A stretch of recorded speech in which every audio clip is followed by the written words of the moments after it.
opportunity presented itself where a guy's like, hey, I know this guy, he's trying to get rid of 100 bottles of testosterone. And he's like, if you buy 100, he'll sell them for $32 a piece. I legitimately went to the bank and I got a loan, said that it was for whatever I said it was for. And then I basically got a loan, bought the 100 bottles of steroids, sold them within 2 or 3 weeks, and then had like however much, decent amount of profit there. I'm like, holy shit, okay, let's do it again.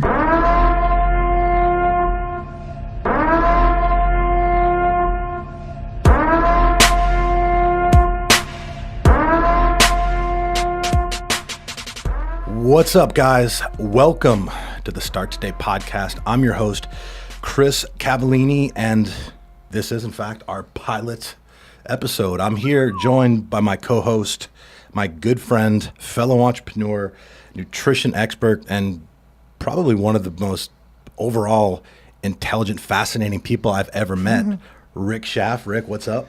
Hey, everybody. Glad to be here. Yeah, and also here in the studio with us is the creative producer for Nutrition Solutions, my company, myself, and now our podcast, Matt Gerard. Matt, say what up. What's up, guys?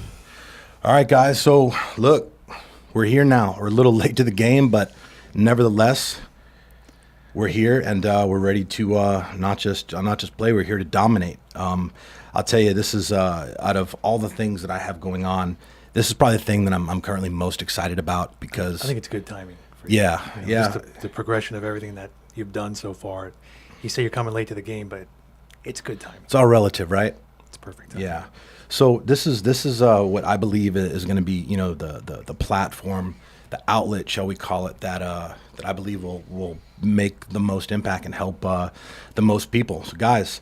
But tell you a little bit about myself. My name is Chris Cavallini. I'm an entrepreneur. I'm a 5-time Forbes featured entrepreneur. Okay, there's a distinction there because in a 2019 social media world, you go on Instagram and everybody has entrepreneur written in their fucking profile, but we know that isn't always the case. Anybody can write that on there. Anybody can go pay a couple $100 with Sunbiz and file their Get LLC some cards made. Right. I'm an entrepreneur. But I've built a real company. I lead a real team, and I've grown the company, my company, Nutrition Solutions, from scratch. I'm the CEO and founder. We've been in business since 2011, and basically what our company does is we are a lifestyle and results-based company. We basically provide healthy meals that are designed to help people basically reach their goals, whether it be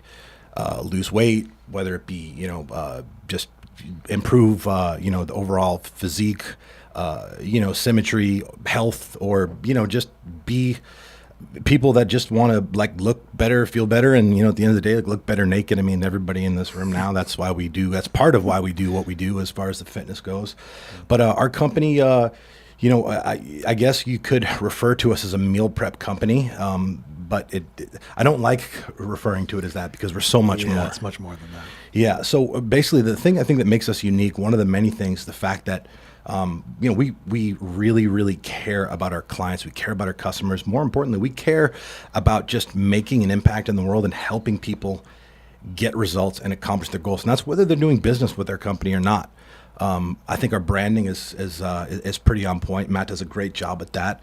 It's been a progression of things to just put out information, content, to just educate people and just help them better understand what it's going to take for them to essentially reach their goals and look, feel, and perform better at the end of the day. But so our company's been around since 2011. Had extremely humble beginnings. We're going to get into that a little later. But now, we're doing pretty good. As I said, I've had the privilege of being recognized by Forbes 5 times to this point. That is actually kind of a recent thing. These developments and the progression has just really started to materialize in the last 18 months. And the company has been publicized, we'll call it glorified, but, wrote about due to our company culture, due to the unique business model we have that, emphasizes on personal development and the fact that, we have a lot of convicted felons here, people that have battled with substance abuse, and just a lot of people that I've made the decision to, give an opportunity, give a second chance. Was it that way in the beginning too, like 2007? We started in 2011. I mean, yeah, because it was just me, so absolutely it was. And with my criminal history, when we started, it was a different, thing. I was a one-man operation, and we'll get into that. But I think that's one of the things that make our company special is the people here, So. But yeah, so now I got a lot of other things going on. My personal brand has started to make progression over the last year. I'm a speaker, I'm a published writer, and I got a lot of shit going on, guys. I've had the privilege of doing some pretty cool things to this point. I've made some money. Moreover, I've helped develop some people and brought people with me up throughout this journey, and they're literally, you talk about success and accomplishments. That's all time right there. There's honestly no better feeling and no better way to, I think, really identify success, more so than, being able to say that, people's lives are better because of your involvement in it. Sure. Would you agree with that? Agreed. Absolutely. Yeah.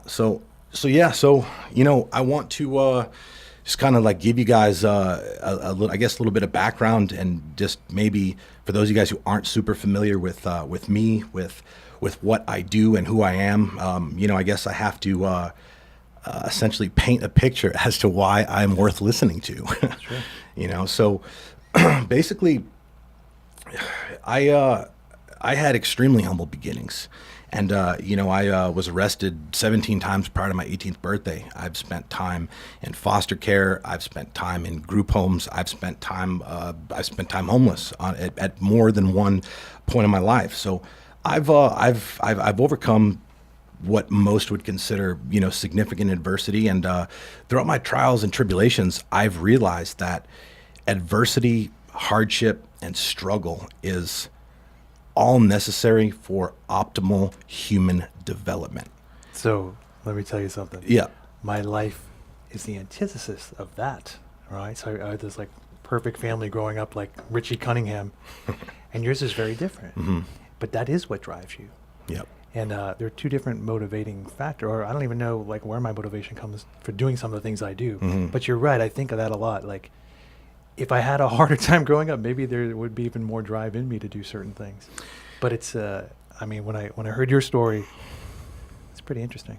Well, so I think that's a huge misconception that exists in society is the fact that people feel that, discomfort and adversity and, crisis and struggle, that it's a bad thing. And, the majority of the population tend to try to avoid those things at all costs. And legitimately, from a psychological spectrum and a cognitive development standpoint, that is literally the opposite of what you should be doing, okay? Because, Sure. The only way to grow, the only way to get better, the only way to improve, and the only way to change your life is by taking new action, getting out of the normality of your current routine, and looking for ways and opportunities to grow. And honestly, that is never going to be easy. It's always going to suck. It's going to be painful. It's going to be stressful. And even when you make that decision, when you finally get yourself up and moving and start on the path, like, it doesn't happen the way that you want it to. It doesn't happen nearly as quick. Look at what we're doing here. This is something I literally started thinking about and wanted to do three years ago, and it took me, a while to get to the point, because I have a lot of other shit going on, and some people are like, oh, it's a podcast. How difficult could it be? It's like it's not that. It's not the podcast that's difficult. Yeah, anybody can make a podcast. True. But you want to make one that helps people. Exactly. There has to be a purpose behind it. It can't be to glorify you and your company. It has to be, how do we help people? And that's a perfect segue. Yeah. Because, guys, the Start Today podcast is about doing just that. It's about helping people. But we're going to do it in a very, very specific way, okay? This is a personal development podcast. For those of you who don't know what personal development is, personal development basically covers any activity that improves one's awareness, consciousness, and identity. All right, it's basically things that you can do that will develop talents, skills, and potential, essentially. All right, it's going to build human capital and enhance the quality of one's life, and basically contribute to the realizations of one's dreams, goals, and aspirations. And that's a lot. So to summarize that, okay, guys, the reason you need personal development, the reason I've dedicated my life to personal development, and also, teaching other people the things that I've learned to kind of bridge the gap between where I was and, where I am now, is personal development will teach you how to think differently. Sure. And that's the game, because, there's, 7.6 billion people on Earth. You have some that are absolutely crushing it, dominating in life, and others that are on the complete other end of the spectrum. And the difference in people basically comes down to their standards, right? Obviously, demographic has a lot to do with that, but we all have the same amount of time. We all have the same, pretty much the same resources that are available to us. Obviously, certain people have been born in a privilege and, have other things provided to them that others have not. But I mean, honestly, I would make the argument that that's gonna hinder someone if they grow up in privilege and having everything handed to them. It can. Yeah. The way I always, not that I grew up really privileged, I grew up middle class, but the thing that always... You guys were wealthy in love and support. Yeah. So the thing I always thought about was, man, I had no major things to get over or get through. I didn't need psychological counseling for anything. My family was pretty, like I said, something you'd see on TV. And as a result, I always thought, man, I've been blessed so much. I have to figure out how to be a blessing to others. I have to. If I don't do that, it's a waste of everything. It totally is. I mean, because the only way to experience true fulfillment in one's life, no matter how successful you are, no matter how good things may be in your life, no matter, you may have the man or woman of your dreams, you might have your dream career, you might have all the toys, right? But the only way for you to actually feel as good as you're supposed to feel and that you're capable of feeling is by selflessly contributing and giving back in some way, shape, or form. That's the only way to experience fulfillment at the highest level. And that's something I realized, in my late 20s, and really just was one of the main primary catalysts that changed my life's course. It takes a while to learn and understand. It takes so, I mean, most people never most people hear that and they just have a hard time making the connection, because it's not necessarily the most appealing thing. It's it's the thought of wanting to do it sounds good to a lot of people, but then it's a commitment. It takes energy. Sure. It requires work. It requires, your time, which, everybody in our current time seemingly, is pressed for time, doesn't have any time to do fucking anything, as it were. And without realizing that by doing this, by going out of your way to help other people and look for ways to just help other people that, need it more than you. Not only are you helping them, I mean, I will honestly make the argument here that you're helping yourself. More so, it's gonna impact you, right, in ways you don't understand. But you can't understand until you actually do it. Right.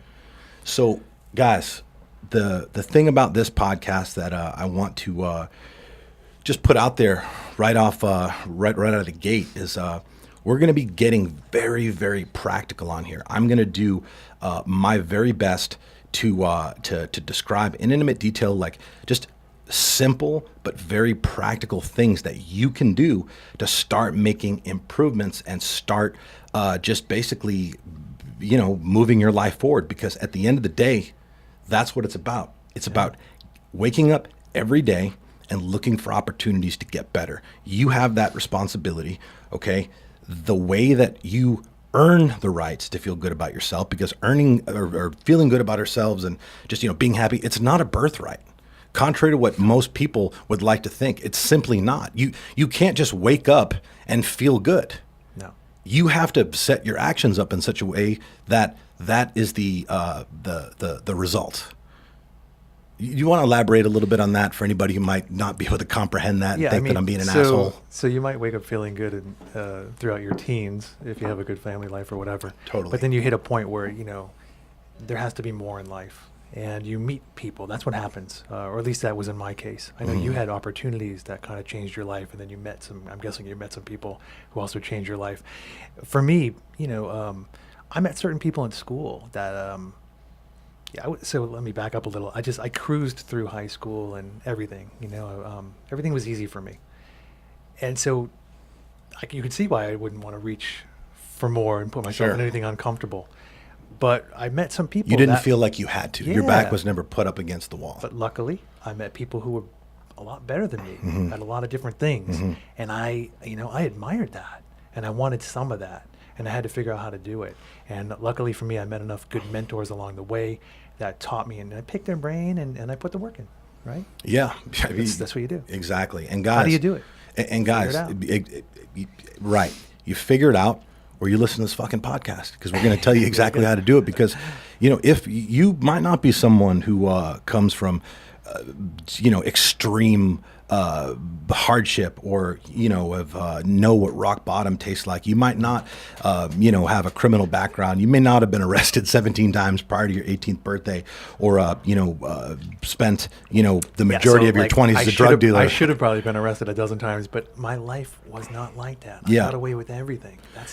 That was me, man. We're so opposite in a lot of ways in that regard. That's why we complement each other. Everything worked out for me.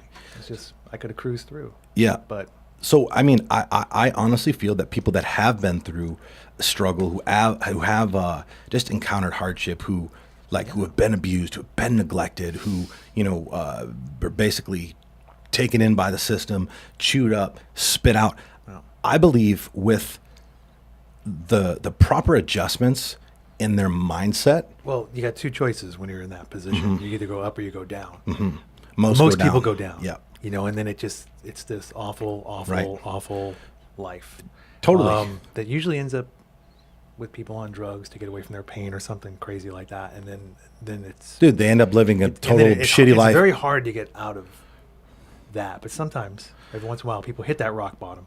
The thing is, when you make some slight adjustments, if you're able to figure out how to change your mindset, those things, that abuse, that struggle, those like unimaginable circumstances that some have been through, that can actually be an advantage. And agreed. And that's what we're going to talk about here. We're going to basically teach people to develop that mindset of how you can use your past circumstances as a catalyst for positive change. And if you're someone who hasn't experienced struggle and adversity and hardship, we're going to get into all kinds of ways that you can voluntarily seek out discomfort, consciously put your back against the wall, and basically just figure out exactly what you need to do to move your life forward. And guys, listen, what you have to understand is the happiness that you seek, the fact that you're listening to this podcast suggests that you're someone who's interested in bettering themselves in some way. And that's good, because that's exactly what you need to be doing if you don't want to live a shitty life, okay? No matter what it is that you want out of life, okay? No matter if it's, to give back at a really, really high level, whether it's to have like just a different exotic car for every day of the week, amazing house, you want to travel the world, whatever it is that you want to do, okay? Whether your goals, are that you want to have a lot of money or you want to just have your life look a certain way. What you have to understand is if you were handed those things today, literally, if somebody just showed up, handed you the fucking keys to all these cars, keys to your dream house, brought the woman, man of your dreams, gave you your dream job, legitimately within 2 to 3 months, your levels of happiness would adjust and you'd go back to exactly how you feel right now. Psychology has proven this. Yeah. So what I'm sharing with you today is the way that you are always going to feel good about yourself, the way that you are going to just to achieve the American dream, which is be happy, is I'm going to help you learn how to make progress on a continual basis, because the key to happiness in life, guys, is progress. That's a fact. And success, like you pointed out, is success really to me is like creating the It's the kind of process. life that you want for Totally. yourself. That's success. Whether it's, having a hot dog stand on the corner and making people smile with jokes, like whatever it is. Like Or taking your that's success. family on 2 Yeah. vacations I mean, a year. there's a million, like you said, some people want they like cars or whatever it is, and that motivates them. But whatever it is, that's the definition of success, is like carving out that life that you want for yourself. And I mean, we're pretty different in that regard Totally. too. I try to work as much as I can to create a lifestyle where I don't have to work as much. And Chris dives into work head on, and they're both forms of success. Right. You know? Yeah, and that's the thing. I think like that word, when people think success, they think like, the guy on Instagram and the meme and the like custom suit standing in front of the fucking exotic car that's Yeah. parked in the driveway of his mansion. And like we've just been brainwashed to think that like it's the media's- success is this that's all unattainable, and it's not that. It's not that. Like, I mean, legitimately, some of the most financially successful people I know, and I know a lot of them, are some of the most miserable, unfulfilled individuals. Agreed. So like success, guys, just so you understand, like success is nothing more, or being considered successful is nothing more than being someone who's continually taking actions and setting their actions up in such a way where you're able to make progress, which will in turn make you happy. Yeah. Because once you get that end result, once you get that, to the little, you catch the carrot that they're dangling on a stick, again, it's going to feel good for a short period of time. But then you're going to adjust. Yeah. That's deeply ingrained in our DNA. So it's super important that we always have something to strive for. We're always looking for opportunity to improve. That we're setting high goals. And that's also like a life, like mindset. Totally. So because you see it all the time, and I've personal experience as well, where I see people retire from something they love, and then they got nothing, man. They Dude, just their life fade away because they have no totally. goal. There's nothing. There's no purpose there anymore. So, You gotta and- have a purpose. Yes, and thank you for going there, because that is the thing. That is the thing that so many people fail to recognize and understand. I hear 50 times a week from a message, or somebody comes up to me and asks me questions. How do you stay motivated? How do you just get up when you're not feeling like this? That? Sometimes you got to motivate yourself. Well, 100%. But Yeah. if you don't have a purpose, or if you don't have an outlet Exactly. to be motivated about, like nobody just is just motivated to be motivated. What do you, like? It's I have a purpose. I have found my purpose. I have discovered my purpose, and moreover, I've realized that like there's so many areas of life that I can immediately just start to work towards improving, and just by doing that, There's always something to improve. Case in point. 100 things. Case in point. I go to the bathroom here earlier at Nutrition Solutions. When this place first became built, that bathroom was pretty crappy. this whole building was pretty Right? crappy. Yeah, it was. So I go in there, and what do I notice today? Some little shelf on the wall with some cactuses. But I'm telling you, it's these little things. Wait. You It's didn't looking notice around. the blue water in the toilet? That was a big one. I for did me. see that, Okay. but I thought I saw that before. No, That- but that whatever. was fairly And there was recent. also like a double toilet paper roll in case you run out. But to your point, Rick, like I'm sorry to this is- interrupt. yeah. You have to understand that like throughout the last 7-8 years, whatever, we've made tens of millions of dollars, and we have grown in ways that people people are like, wow, that to me, the best feeling, the most proud that I get is not when I like look in the bank account and see just more money in there. It's when I walk into this place and I go to take a piss, and I see that somebody in here has taken the initiative Absolutely. and has decided to put whatever little stuff in our toilet. So now our toilet water is blue. Like Yeah. that is the shit that makes me. And that's exactly my point. Like I say, it's the little things that shows you the culture and the leadership is working here. It's not for everybody, this place, right? Like any other place. It's course not for not. everybody. But it's working. And you see that by the little things. Right. It's a little thing. There's 3 cactuses in the bathroom with a shelf now and a double But toilet paper that's roll. the thing. But Those that little wasn't things. there No. a month ago, But right? those little things are the only way to start taking steps to be able to. But they're big steps. Yeah, massive. Because It's about when taking you're going to pro- take the time to do the little things, those little things add up, right? Fact is, It's you'll unbelievable. never be able to do big things if you Right. cannot first master the little things, and it comes down to true. taking pride in the details, paying attention to details, and taking pride in everything you fucking And do. what's the one thing you have control over? Because we don't have control over pretty much anything in life except our thoughts. Totally. But if you can control your thoughts, that's where it starts. That's the thing you have control. So it must be pretty important. Mm-hmm. The one thing we have control over. We can't control the weather. We can't control other people. We can't control a lot of crap.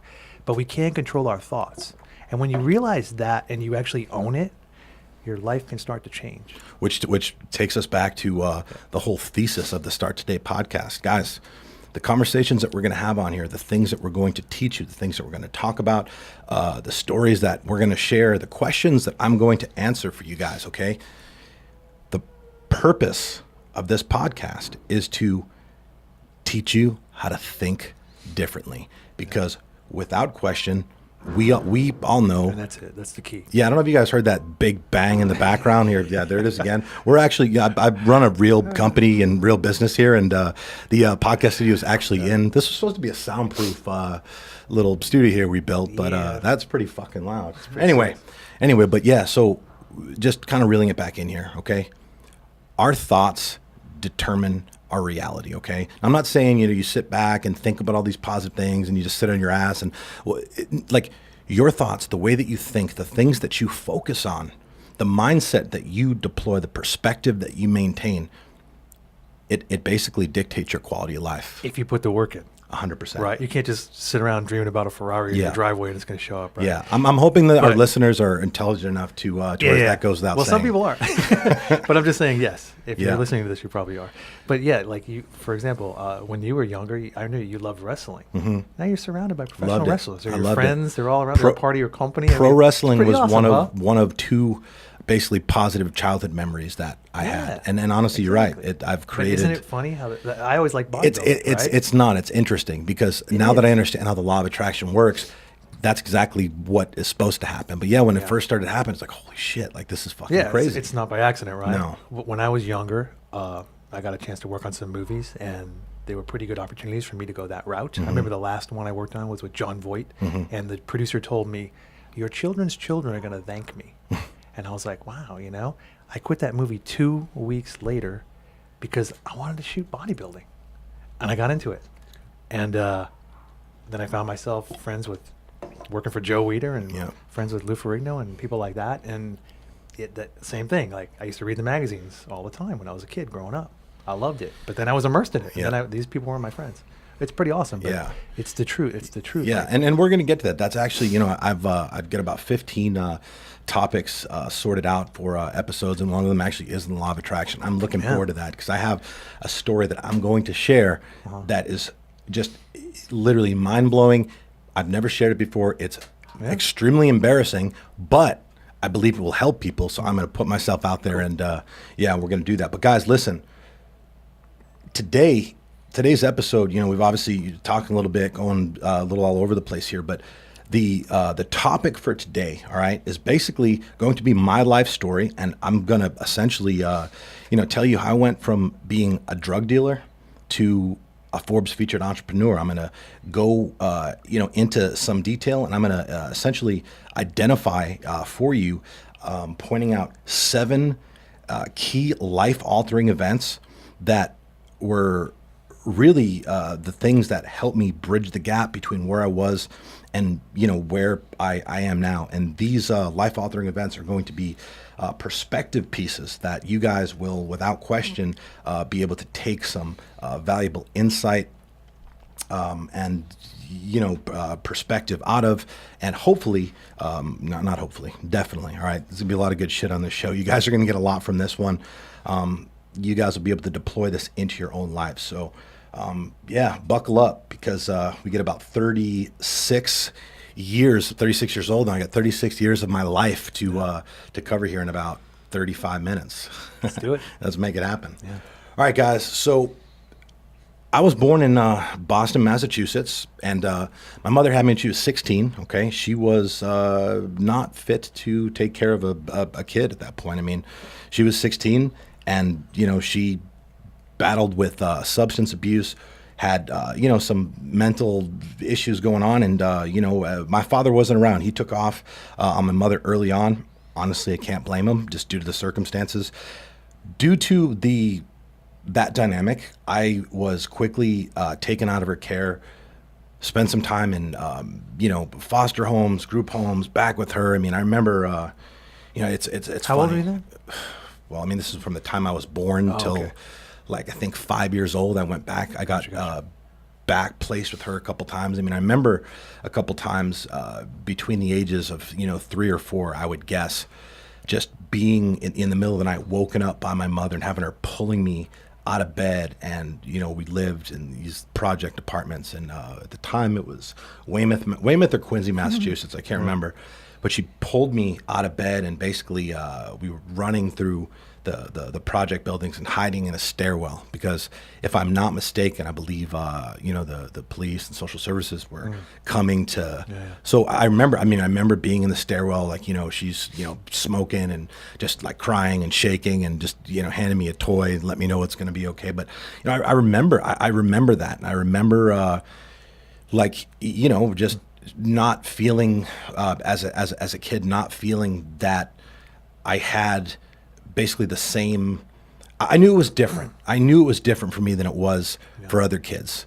I was aware of that to a certain extent, but at the end of the day, like, you don't really know any difference. You don't really know, like, Yeah, you're in your little bubble. Totally. Like, I was in mine too. Like, Yeah. everybody has a great family. Yeah, exactly. Everybody, until you start talking to your friends. Yeah, no shit. Really? But just speeding it up, I didn't have a traditional childhood, obviously, right? I went through some stuff, and just as a result, I was just led to think a certain way, and my behavior was reflective of the lack of stability, I guess, that I had. I didn't have a father figure, like a disciplinarian around. I didn't have just a tradition. I mean, I didn't know really what dinner at the table was. That wasn't a thing. And these are all things that, like, I think people that have like normal families, they don't really understand how profound those things are, as far as you said before, taking things for granted. Like, totally. It's true. Totally. So basically, I got to a point where, I wasn't a good kid. Let's just call it what the fuck it is. I mean, I wasn't a good kid. I was angry all the time. I had very, very low confidence, very low self-esteem. I remember being, I don't say criticized was the word, but I remember teachers and like counselors and stuff would always point out the fact that I would never look them in the eye. There's one story you have to share, because I never forgot it, and I always think about how fucked up it is with your one teacher talking to you when you told him you want to be a wrestler. Oh, gee. Share that story. Yeah. No, so we'll get to that. Yeah, for sure. I'm glad that you brought crazy, that up. man. Yeah, so I had confidence issues. I couldn't look people in the eye, and I was just I just wasn't a happy kid. I just got to a point where I really, as I was getting older, and I started to kind of really be able to take note of the differences between my life and some of my friends, and like how their parents were, and the I don't want to say the privilege, but like it was just different, and I was becoming more and more aware of that, and I was becoming progressively more unhappy about it. So my that was basically like in the I think it was the 7th grade. As I mentioned earlier, like pro wrestling as a kid for me, like I remember that it was everything. I mean, I used to watch wrestling at every opportunity I could. I loved it. I remember I got into a fist fight with a kid. The first person that told me it was fake. I mean, that was on. I mean, it was legitimately on.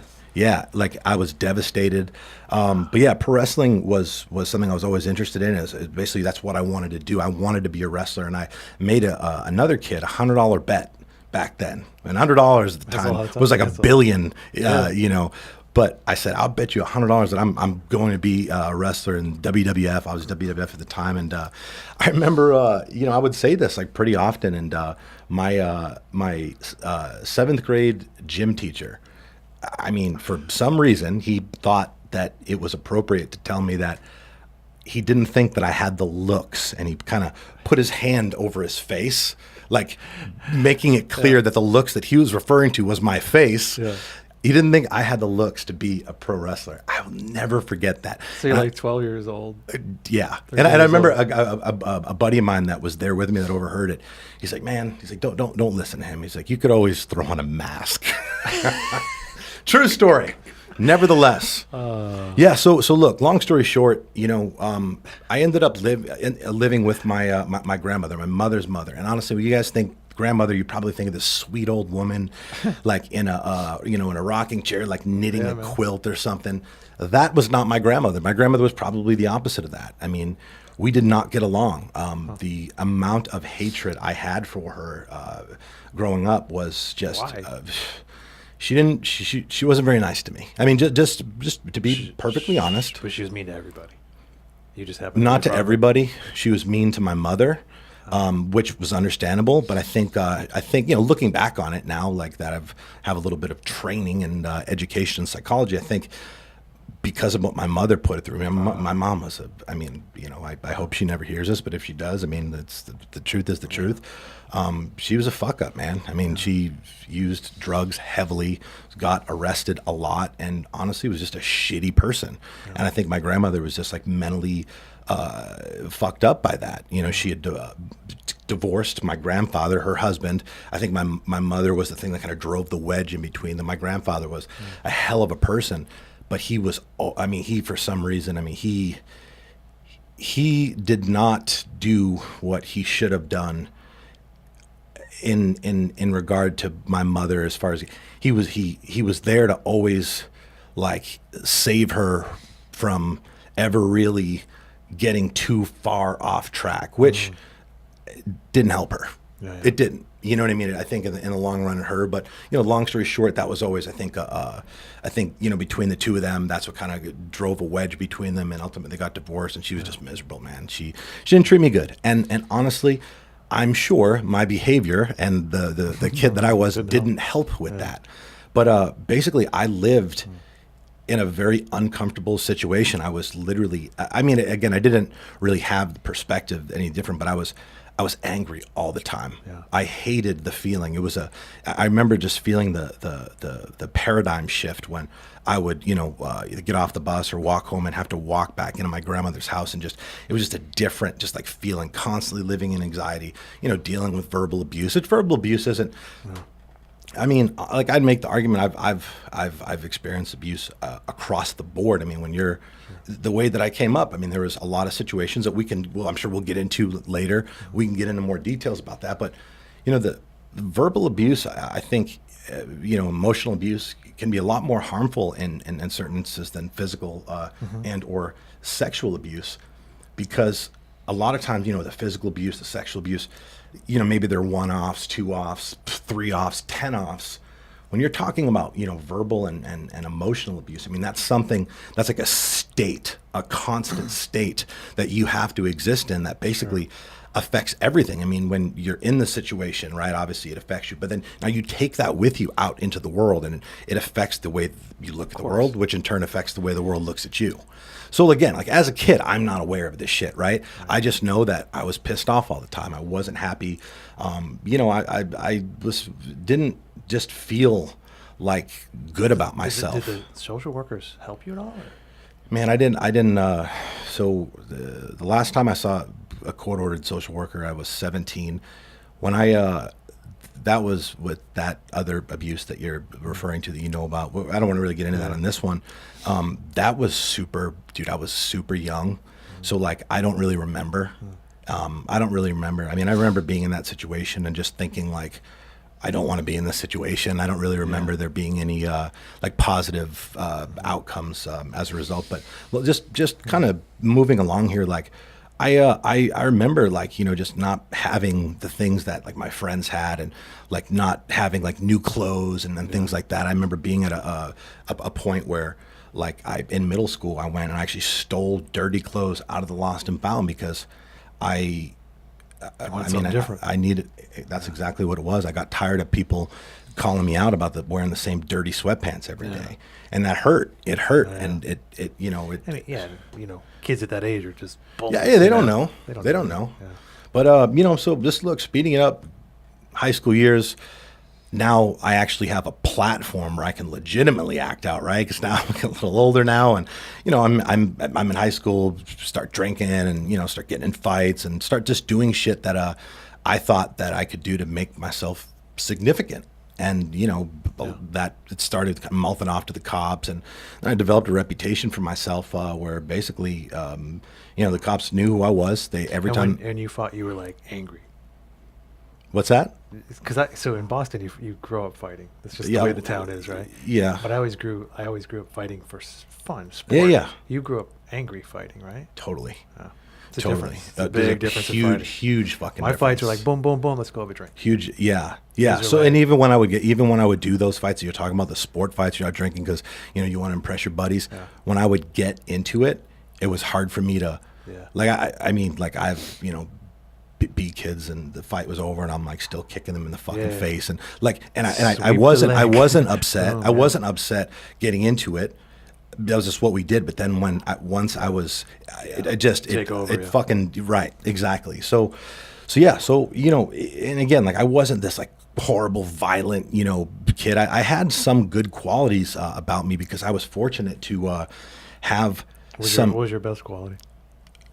Man, my best quality, Yeah. honestly, I would say generosity. Oh, yeah. And honest, I see that. I obviously I feel I'm very generous now, and I think that this is something that has always been ingrained in me. And I don't know how it started, but I mean, I was basically, with my friends, we go out and we go drink beers, whatever. And obviously none of us had money at the time, but I would always, if I did have money, I would always pay for the beers for everybody. Or at the end of the night, like I'd pay for, if I had $10, I'd buy everybody McDonald's, whatever. It's a good trait. Yeah. I did what I could, and I think that might have been something that I was doing to maybe it made me feel good, Yeah. right? And that's probably why I did it.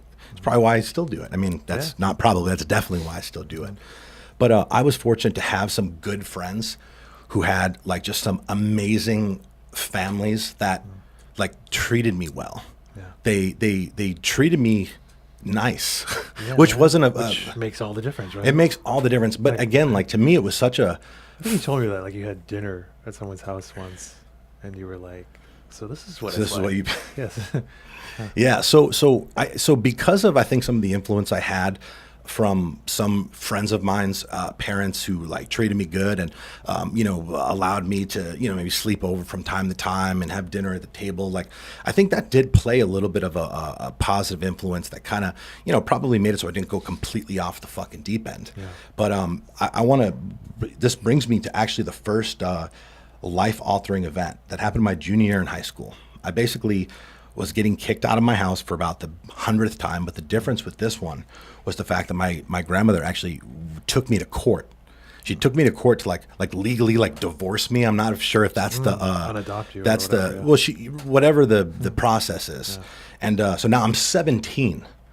That is big. And I a couple months prior I'd gotten in some trouble and I actually had to go live in a group home for a couple weeks, which, dude, at 17, that's like the worst. I mean, because you're there with a bunch of other shithead 16, 18-year-old kids. And it was, it was tough. So I knew that this was happening. I knew I had to go to court. I knew the possibility that, I could essentially be sent to live somewhere with some random people or stuck in a group home.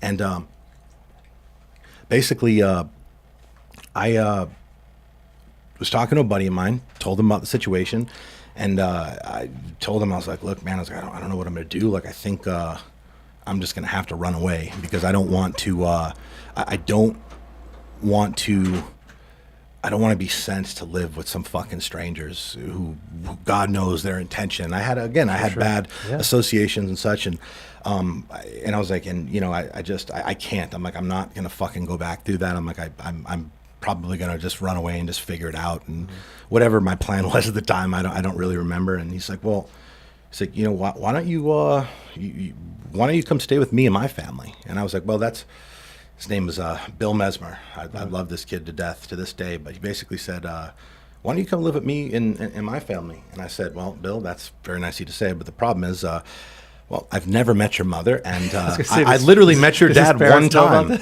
I met his dad one time in the gym, in the locker room. Hello, Mr. Mesmer, how you doing, sir? I'm Chris, Billy's friend. That was it. And he's like, look, just keep me posted on what happens, and we'll work something out. Yeah. The day comes, I go to court, and exactly what I didn't want to happen happened. They basically made a judgment to put me back in the care of the state. And from that point, I went with a social services worker to some office that was super far from where I was living. And I'm sitting in the office for hours and hours and hours. And, imagine that. They were having a hard time figuring out, they were having a hard time finding family that would be willing to take in a 17-year-old with behavior problems. Imagine that, right? Exactly. So basically, like, this is going on for hours, and I kind of like overheard them talking about this. Like, I'm not really sure what we're going to do. We might have to send them to and it was some group home that I knew the name. When they said it, I knew. I'm like, fuck that. I'm not going there. So I basically went and like knocked on the door. I was like, hello.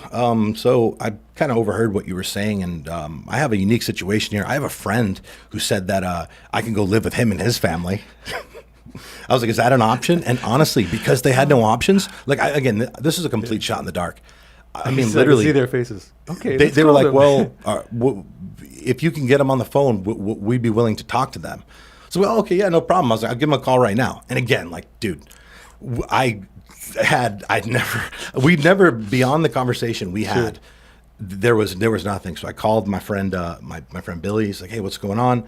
I was like, hey man, here's the situation. I told him, I was like, so remember what you said? I was like, brother, is there any way? I was like, I hate to even ask you this. I would tell you that I've never been so desperate before. And I've been down before, man. I've been desperate. As I said, stealing clothes out of the lot. I mean, I used to steal food, man, just so fucking on the edge of the cliff, brother, teetering. And I was like, is there any way that would actually be able to happen? Because I'm in a very bad situation here. He's like, look, call me back in 10 minutes. I'm going to talk to my parents. That 10 minutes felt like that like 10 years. Yeah, exactly. I'm like staring at the clock, and like the second hand is just slowly and I called him back, and I was like, hey, he's like, hey. I was like, so did you have a chance to talk to your parents? He said, have them call my mom. My parents said it's completely fine, that they want you to come stay with us. Huge break. He didn't say yes, they said it was fine. He said that they said they want me to come live with them. Okay. And honestly, the feeling that I got in that moment was one that I'd never felt before. Yeah, so that's true, huh? It was amazing. And someone wants me, yeah. The really compelling part about this story was the fact that the social service worker, social service people, they did what they did, spoke to the parents. The first time I laid eyes or spoke to his mom was when I arrived on her doorstep with the social services worker. That's some good people. Brother, she opened the door and literally like an ear-to-ear smile, just this welcoming just vibe. Yeah. And she said, that's crazy. Welcome home, Chris. That's awesome. And that, without question, was a life-altering event for me. And like, just to this point, like, just saying it like gets me a little emotional. Gets me emotional because it's like, seriously, it's hard to find people like that. They're non-existent, man. That's awesome. But the thing that was compelling about this wasn't so much the act of generosity, the act of kindness, the act of love, shall we call it, that these people showed me. It was the fact that by allowing me into their home, it got me away from the environment situation that I was in that was contributing to me feeling not good all the time and just basically being... Which is always what we talk about. Totally. Right? So how do you become successful? So, speeding things up, a few months go by, I'm living with them. Things start to change for me. Like the principal of the school, Dave Swanton, we were like arch nemesis. I mean, I was a pain in his ass. I'll never forget, he came up to me and he pulled me aside and he said, how are things going with the Mesmers? I said, honestly, amazing. I was like, they're just incredible people. They've changed my life in so many ways. Like, I come home, and I remember saying this to him because I remember after I thought that it was so silly that I said it. Yeah. I said, I come home, and she makes me a sandwich. And then we have dinner at the table. We watched Jeopardy together as a family. His dad was like super smart and knew like all the answers to the questions on Jeopardy. So he's like, I can tell. He's like, I've noticed a difference in your grades. I've noticed a difference in he said A factor, and he just meant like my vibes. Yeah. My energy was different. And guys, the takeaway with this is this particular one is at this point, this was the first time that I had the ability to just kind of get a little taste of just the importance of the understanding the influence and the impact that your environment, the people around you, how that affects the way you feel. And at least you were open to it as well, 'Cause Totally. a lot of people aren't open. Right. Yeah. They think a certain way and they don't change, and you were open to it. And that was probably the most critical part of it all. Yep. So basically, that was the first time I started to kind of understand that, wow, like, okay, being around, I feel different. I feel better. I feel good. Again, at that point, I hadn't really felt that much. Yeah. So, guys, we're going to talk about this in the next episode, but the people and the environments that you surround yourself in, without question, dictate the way you feel. They dictate the way you act. They dictate the way you think, and they dictate your quality of life. So, just speeding up, I spent about 6 months with them. Ended up back with my grandmother. Okay, she Really? decided, for whatever reason, she decided that I needed to go back and live with her, and she still, I guess, had that control because I wasn't 18. Oh, did she get money or something? Is that why? I don't remember what the situation I bet was. she did. Yeah, I don't remember what the situation was, but I ended up back with her, and then, as you can imagine, I started to regress again. My senior year is when I kind of went like ham. That's when I started getting arrested a lot. Yeah. Nothing like super serious, but it was getting progressive. I mean, I was arrested for, minor in possession of alcohol 1 million times, possession of marijuana before they decriminalized it, trespassing, just fighting, just stupid shit. But again, like when you're getting arrested that many times, like they can only let you off with the fine and a night in jail. Like, it gets to the point where like, they're realizing that you're not losing your lesson, you're not learning a lesson here, and they have to increase the severity of the situation. So basically, I found myself in a situation where, my senior in high school, I was given an ultimatum by the state of Massachusetts, where they basically said you can either go to jail for 7 months or join the military. And I told them I would join the military, and they were like, "Listen, It's you pretty signed." interesting they gave you that opportunity. It's Yeah, pretty cool, actually. I guess that's honestly, thank God.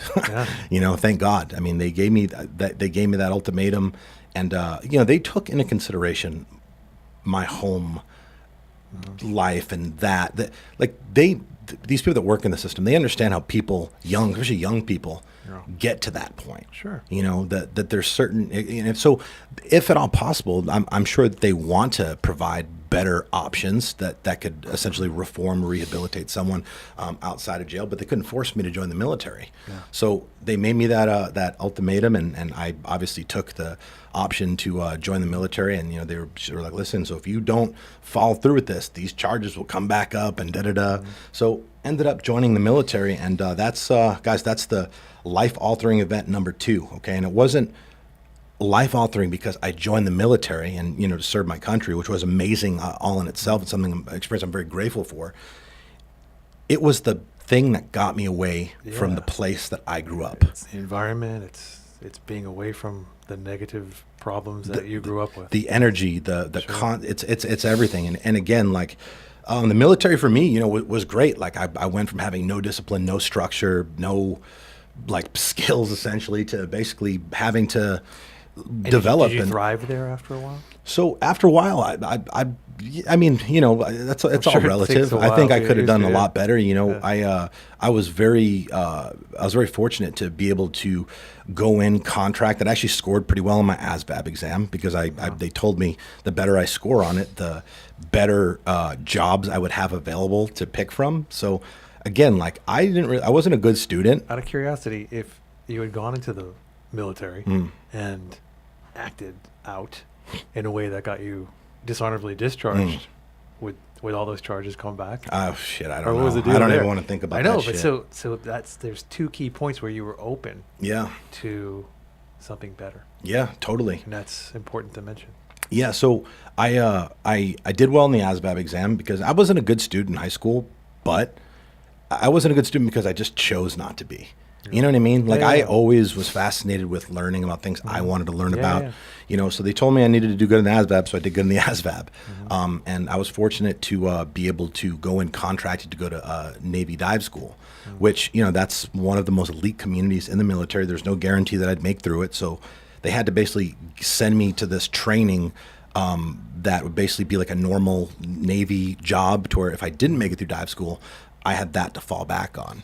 So went to dive school, and that was dive school at the time. I think it had about a 70% attrition rate. It was tough. The training was tough, especially for a kid. Having them, yell at you, put you in very stressful, uncomfortable situations. I mean, I didn't like that. I didn't like being yelled at. I didn't like doing something good or what I thought to be good and being yelled at anyway. Not realizing what they're. That's the purpose. The purpose is for them to make you as uncomfortable as possible, to assess your character, to assess your demeanor, to assess your ability to solve problems and act in very volatile, hostile, stressful situations. So, I dive school was tough for me, but the one thing that, I knew wasn't an option was quitting. I mean, I refused to quit.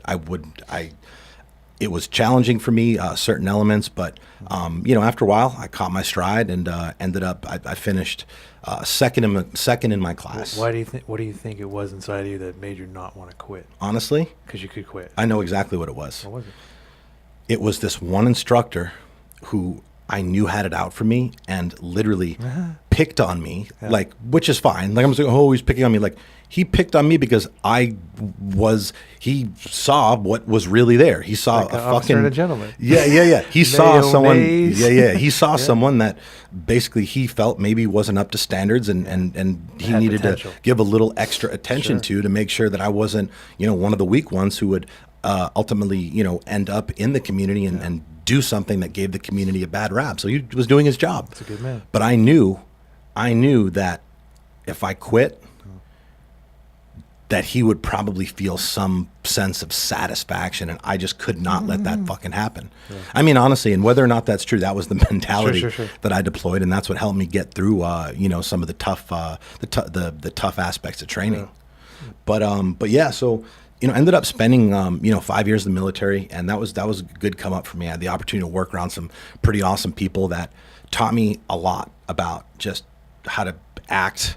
I mean, I was always mature for my age because I kind of had to fend for myself a lot, but I still, I lacked discipline. I lacked structure. I didn't really have just a lot of skills. Just, because I was living with my grandmother during high school. She didn't really teach me those life skills, exactly. right? So very, very fortunate to have, some guys and mentors in the military that took me under their wing, that taught me a lot. They taught me how to be a better man, and they just helped me grow up. And I did what I could at that time to be the best team member that I could be. I mean, I was the youngest guy from the time I checked in to the time I left the military, and my military career was it was good to me. You in at 17?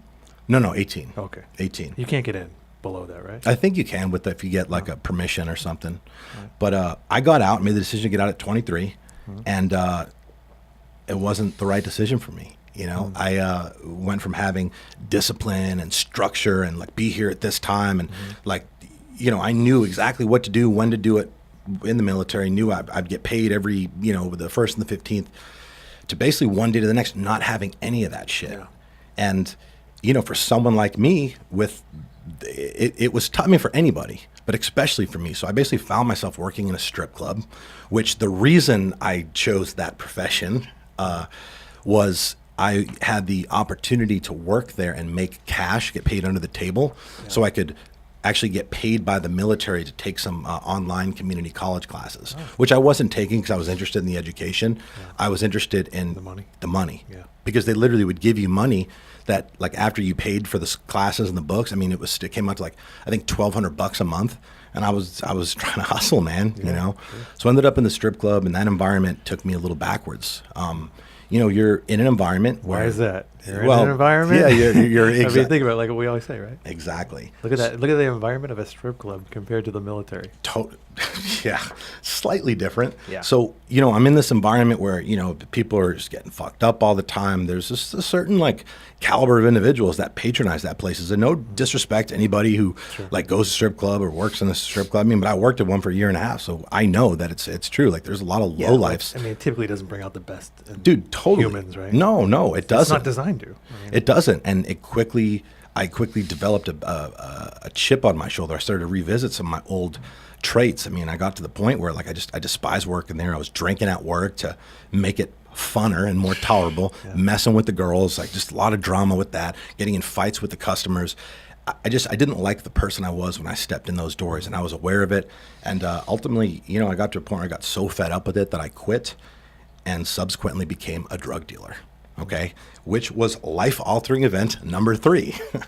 Yeah. So, I mean, that's a true story. I mean, you guys, everybody in this room knows. I mean, some of you guys that know my story know. For the majority of my 20s, I sold anabolic steroids. I mean, I wasn't selling, crack or meth to. And what directed you that way? Just because you had the clientele, you knew the people. An opportunity, man, presented itself. I mean, thank God the opportunity wasn't for crack or meth, because who knows? Maybe, I mean, I hated the strip club a lot. So, but basically, I was into working out, into fitness. I used steroids, so I guess I kind of had like the knowledge at the time, whatever. But an opportunity presented itself where a guy's like, hey, I know this guy. He's trying to get rid of 100 bottles of testosterone, and he's like, if you buy 100, he'll sell them for $32 a piece.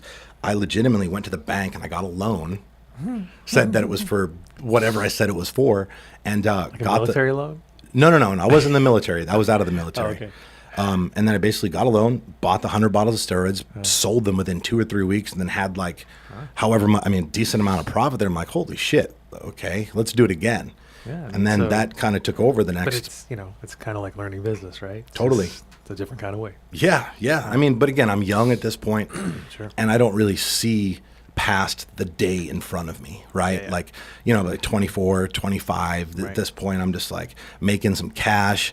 I don't have a job, I'm not working. So I'm making my own schedule, which is pretty much going out partying every fucking night, sleeping, the next day till whenever I felt like waking up, getting up, going to the gym. Like you said, it's so easy to fall into that because it's fun, it's easy, it's not hard, right? It's not hard. I mean, and the other side is you're not selling, like, and I'm not minimizing what I did, okay? It's illegal, it's highly illegal, whatever.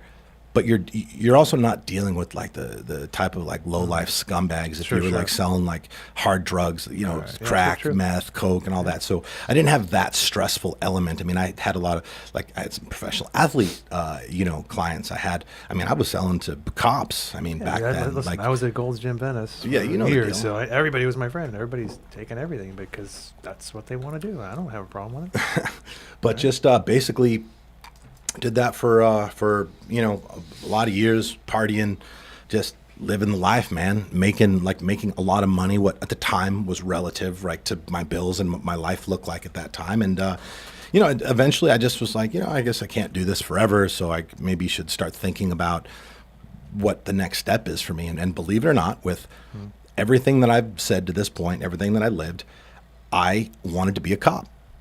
Yeah, I know exactly. And well, you would know the bad guys. I thought that would give me the tactical advantage, and they'd see value in that. Yeah. But anyway, so in 2009, I went to the police academy.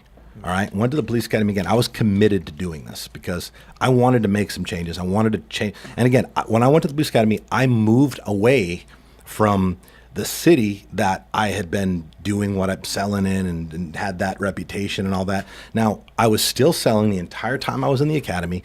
But again, I had recognized the importance of moving away and moving out of certain environments and the direct positive impact it had made in my life due to what I had experienced earlier. Sure. So going to the police academy was life-altering event number 4 for me, okay? I basically, actually, going to the police academy wasn't life-altering event number 4. Life-altering event number 4 was after I graduated from the academy, which I was the valedictorian of my class, by the way. I finished number 1. Yeah. And again, that from the day that I started, I knew that was going to be the case because I wanted to show up and just be the best. I mean, that's kind of a mentality that I've deployed with everything in my life to this point, and one that I will continue to. So I was heavily recruited out of the academy because I had military experience. I was number one in my class. I was mature. A lot of the kids that are in the academy are like 18, 19 years old. So I was a little older and had a little more life experience and such. And the compelling part, again, at this time nobody knows. Obviously, I'm selling steroids, and the majority of my arrests that I had, again, to that point, happened before I turned 18. So when I went and So it got sponged. Yeah, I don't know, it get expunged. It just it doesn't. I think it does. I think they like. It does something where it doesn't come up when they do the background check. I had a couple that came up that I had to explain whatever, and they understand that people, if it's like a misdemeanor and it's minor, It's a break though. Right. Yeah. When you turn 18, break. something happens, Yeah. and I was so fortunate in that aspect because that's how I got in the academy. That's how I thought I would be able to do this career. And I mean, it's interesting actually. yeah, it's funny, but yeah. this is the way karma works. So, long story short, life authoring event number 4 occurred, I would say, about 3 weeks after I graduated from the academy. I had, something set up where I literally had a job with a sheriff's office lined up. Things were on par, man. Everything that I worked so hard for in my mind, I thought I worked hard. It was starting to happen. I was starting to figure it out. I was like, wow, that wasn't so bad. Selling some steroids, made some money, fucked around for however many years. Now I'll go be a cop and, whatever, right? 3 weeks after I graduated, and I think it was about 20-something days before I was supposed to start with this sheriff's office, I actually got arrested. I got into a fight in downtown Jacksonville, got arrested, and that fucked up that opportunity or any potential Really? Just the one fight? Well, again, I mean, because of the look at the past. because of the past, because I just graduated from the academy. Nobody is eager to hire a hothead sure. right out of the academy. You know what I mean? It's just not a Could good be look. a disaster. Yeah. So now, again, this is 2009. I have to go. I never stopped dealing, but I went fucking all in. I doubled down, tripled down on that. I was like, fuck it. This is what I'm going to do. Fuck it. And dude, I went out this Be the tear best, yeah. where I started just not giving a fuck, partying in Vegas all the time, Watching Scarface spending all the every fucking week. money, dude, acting like Scarface. I literally spent all the money I had, or was spending all the money I had, and just trying to I guess, I don't know, make myself feel better about the fact that I felt that my life was basically fucked and I had no other option but to do this. The fact is, I, at the time, drug dealers hang out with other drug dealers. I had other drug dealer friends, and a lot of people in our circle started. And you're still selling steroids? Yeah. Oh yeah. Okay. A lot of people in my circle started going down. They started getting in trouble. Everybody was snitching on everybody, setting each other up, and that was something I was aware of, and something I started to be mindful of, and I started to just develop these just anxieties, what if, man, if I don't start making some fucking changes, that could be me, and it wasn't really so much jail or prison that I was worried about. It was mainly the fear of going backwards and being looked upon like the person I was growing up. I had that association, and honestly, that feeling made me sick, man. I got to a point where I just got tired of living a lie. I got tired of telling a lie because, I had this convenient story that I would say that I'd go to auctions and flip cars, and I had this little business, whatever, which I had done a few times, whatever. But that's not what it was. And anybody with half a fucking brain knew what the hell was really going on. Sure. I guess they just didn't call me out to make me feel better about myself, but. Basically, Lee, who was my best friend at the time and still is now, and now the guy who runs the nutrition solutions for me, he got arrested, and he got sent to prison. He got sent to prison for a long time, and that for me was a wake-up call. It was a huge wake-up call, and it made me realize that I absolutely needed to start making some fucking changes, because it was only a matter of time before my number was called, and I was just put in that situation. And I wanted, it wasn't just that, man. I wanted more for myself. I can't quite explain it, but I always knew that I had a higher purpose. I always knew I had a higher calling. I just truly had no fucking idea what that was. I went to somebody who I really respected, and just asked him, or told him my circumstances. His name's Eric Kazarin, good friend of mine to this day. Very successful guy and had accomplished a lot at a young age, and I looked up to him. And I basically said, hey man, look, here's the deal. This is what I've been doing, and I'm tired of it. I was like, I want to do something with my life. I was like, but honestly, I have no idea what it is or how to even like start. I was like, so like, is there anything that you can recommend I do to kind of help me get on the path? And he gave me 2 pieces of advice, which was another life-altering event. And the 2 pieces of advice were to start surrounding myself with people who are better than me and start investing in my personal development. Okay. Now, back then, there wasn't an abundance of these type of podcasts and like audiobooks, and social media wasn't as prevalent.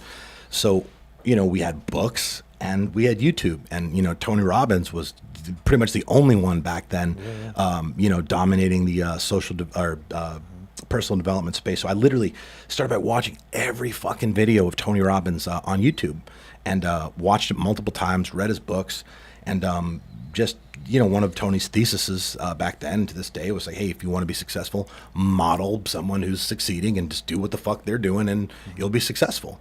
And I was like, oh, that sounds simple enough. And, another thing that Tony talked about was, when he'd overcome some struggle and hardship in his day. And one of the things that absolutely changed his life's course and gave him just newfound purpose was, him just giving back and just contributing. And again, like I was like, all right, well, so I get this guy saying, if you want to be successful, find someone who's doing what you want to do and model what they're doing. And then I'm like, okay, well, Tony, I want to be like you. Yeah. So I was going to say, like, you want to be like Tony, but you can't like hang out with Tony and do things, right? So what Nope. do? You start reading his books, you start listening to him, right? He becomes your friend in Exactly. a way, and you do with other people, and you build an army of people around you. And I'm so happy you who said know that. what the fuck they're Yeah. doing, and they have the things you want. Yeah. You learn from them, and it develops over time, and it transforms you into something you want to be, a better version of yourself. Surrounding yourself with people who are better than you or more successful than you doesn't necessarily mean you have to be at their house, at the table, or out at dinner. It means you start surrounding and saturating your brain with information that they put out in the world. Because the fact is, we're starting out, we're not going to have the opportunity to hang around or have people that are just crushing it at the highest level in our circle. It does not fucking work like that. For a lot of people, especially, they come from other areas that they're never going to get in Dude, contact with anybody like I this, get asked all the time, hey, will you be my mentor? I'm like, no, like I will not be your mentor. Like I I am will so online. busy with my own shit. I have, however many employees that work here that I feel I serve as somewhat in a mentor role for them. And like the fact is, like, what you're really asking is, you want me to like come move in with you and tell you how to live your life. And like, no, like you have, I already think I am being, if you're listening to me, if you're consuming my content on social media, if you're listening to this podcast, I am your mentor. And there's other people that are available to do the same. And the majority of the shit is free. And that's the perspective people need to really understand and wake up to. It's like surrounding yourself with the right people and the right information is often as times just, cutting all the losers and shitbags out of your life currently, and just like, just spending time with yourself, learning from people, spending time on your personal development. That's exactly what I did. So another thing again here that Tony was big on again was giving back. And again, being that he said model people who are successful and da-da-da-da, I made the decision one day to go to a church that was serving the homeless, and I made the decision to volunteer and go serve the homeless. Okay. Now I did this not because I cared about helping the homeless. I didn't care about, I didn't care about, I didn't care about giving back. I just didn't. I did not give a shit. I did it because Tony Robbins said it would help you. He said it would help me. Yeah. And I went there to help myself. Yeah. And honestly, man, I will tell you, this was without question the most powerful and impactful life-altering event, because I will say within 10 minutes of being there, I'd felt something I never felt before. I felt an overwhelming just sense of pride, passion, and newfound purpose. And I realized... Yeah, you also told me before, one of your best traits is being generous, and it's a form of that. Yeah. So it really feeds into who you are. I made the decision at that point in time that I wanted to dedicate my life to giving back and to serving other people in some way. I wanted to Sure. set my life up. And again, I had no idea what that looked like. Yeah. But I said, this is what I want. This feeling, I want this feeling more often than not.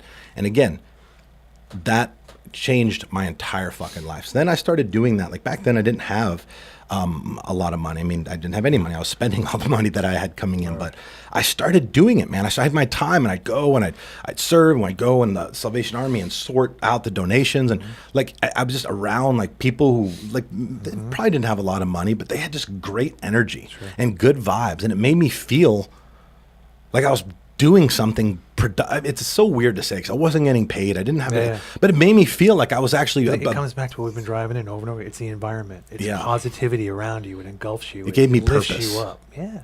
And Changes. long story short, man, after doing this for a little while, after continuing to read the books, watch the videos, and find opportunity to give back, like I started to just arrive in a different place. Things started to just change. You start changing the way you talk, and you start to sound like the people that you're so into, you know, Which I did begins to too. attract It's- new things into your it's, life. It's a really interesting thing, Yeah. and like you find yourself saying stuff to people, and you're like, whoa, I sounded like, you know, in my case, I was studying a lot of biblical scholars, and I'd be like, man, I sound like Joyce Myers or something, you know. But it's like true. It's like that's what happens. You know? And it did. And it did. So, making a long story short, after a failed venture, which I don't want to discuss on this one because I think it'll be a good piece for another, episode. But after my first venture failed after a short period of time, an opportunity presented itself to start the company that, you see before you now, which is Nutrition Solutions. And what it was then, what it is now, like night and fucking day. Yeah. But it's night and day from when, I met you in Jacksonville. Right. I met you here, but everything was running out of Jacksonville. Exactly. Night and day, like crazy night and day. We had, we had very humble beginnings. I mean, I didn't know what the hell I was doing. I had no money. I had no. Oh, wait, let me preface this. Yeah. I own 2 restaurants in LA. I had we did fast, healthy food, and I know the problems associated with restaurants. It's you run around putting out fire after fire. If you don't love working in restaurants, anybody who has worked in them will tell you there's much easier ways to make money in the world. What you were doing was that times 3 with some added problems, Dude, and it was just chaos. just me going in there observing. I was like, wow, Stressful. man, this dude is just running on fumes, Brother, I man. had to- but he's making it happen. Yeah, well, but And it was again, fascinating. it got me away from my past life. It gave me purpose, and even though it was stressful, and at one point and I'll get to that. Like at one point, literally, I almost ended my own life due to the stress that came with it. I wouldn't change a thing. It was the beginning of something that ended up like a lot of ups, more downs, back then. But it obviously we've developed something very, very special here. And looking back at the way we started, there was no organization. I had no business plan. I don't even know that I had insurance or a website for like a year and a half. I was literally just figuring it out. And such is life, man. You just figure it the fuck out. I knew that nobody was going to come and do the work for me. If I wanted to get better, if I wanted things to look different, if I wanted my life to look different, I had to do the things that I need to do to essentially achieve that result. But basically, 2014, end of 2014, I got to a point with the business where I sucked at business for a long period of time, and I still don't think I'm very good. But back then, I didn't really know what I was doing. I think you had to rely on people more than. But I also blamed other people. There wasn't the sense of personal responsibility. I didn't understand that critical component of leadership, and that was the case back then in 2014. The business was losing money every single week. I was floating my bills with American Express card. It was everybody else's fault but mine in my mind, and I was just stressed. At that time when you were running ragged trying to make it happen, was there more a part of you that was like, I got to do this, I got to make it because I got to get some money? Dude, that's all I thought about back then. Right. Literally, then how did that change from let me add value to people's lives So Like, how did that happen? So when you hear the things about like, don't worry about the money, focus on adding value, focus on how, like, dude, Yeah. that is the honest to God, like, true shit, because I focused on making money for like the first 5 fucking years, and literally, I mean, even when I got to a point where I was making some money, I wasn't holding on to it. Yeah. It wasn't until I completely changed my perspective and started developing the culture here, which happened at the end of 2015, beginning of 2016, I should say, that the game started to fucking change. And not only did the company get better, the team, the culture, like, I also started making a lot of fucking money. Yeah. But I just can see that. I don't want to miss the last life altering event I have here. But in end of 2014, I was ready to close the business, bro. Ready to shut down. I made a phone call to Megan, who had helped me out with a lot of things, and I was basically She actually look, called me then. Yeah, Yeah. I wasn't in a good place, man. I was like, we need an exit strategy. I'm done. I'm not. I can't do this. I literally think that I had alluded. I didn't say like, hey, I'm going to kill myself, but I think I had said something. Why? Because it brings you back to like failing, like, and Dude, then, like, it it brings was you back to childhood, and like It made me feel like I was being like crushed by external circumstances, and I felt like I was going backwards. Yeah. I felt like I was going back to being that fucking kid. right, and you had already fucking burned the boats. Dude, totally. Both were burned. There was nowhere to go, man. No. Yeah. So like, I was being weak. I mean, again, I obviously made a decision at that point, and I decided, instead of shutting the business down and being a bitch and quitting, to step up and do what the fuck I needed to do to straighten things out. And I did that. I got things back on track for the next 3-4 months. I got after it. I mean, I went hard. I spent more time in the business than I'd ever had before. I mean, every second of every day was accounted for. Like what? Were you like looking at every single freaking thing that was going on I here? didn't want to and then- leave. I didn't want to leave any rock unturned. But how were you looking at it different than you were before? Like, how was it different? I think that I just wasn't focused on the right things. I think I was focusing too much on problems as opposed to the solutions. Yeah, I was yeah. I was Which is an easy allowing thing to do. It was Yeah. super easy thing to do, especially Absolutely. when you're I losing can see 10 that. grand That'll change everything. a week. And I just like, all right, you know what? Here's the problem. But what can I do to make things better? What am I in control of right now? Yeah. And when I started doing that, like, things started to slowly and surely, like, we turned a corner. And honestly, I remember I caught a little momentum, man. I was feeling good. Things weren't great, but they were headed in the right direction, man. Yeah. And I felt progress. I felt accomplished. And That's that's so that's a huge thing. People massive. Do. So whatever you focus on gets bigger. Mm-hmm. So if you focus on your problems, what the fuck gets bigger? Your problems get bigger.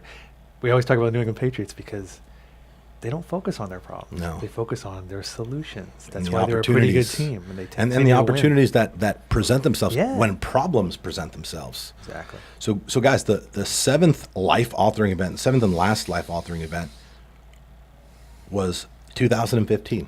My entire fucking year. It wasn't one event. It was my entire fucking year.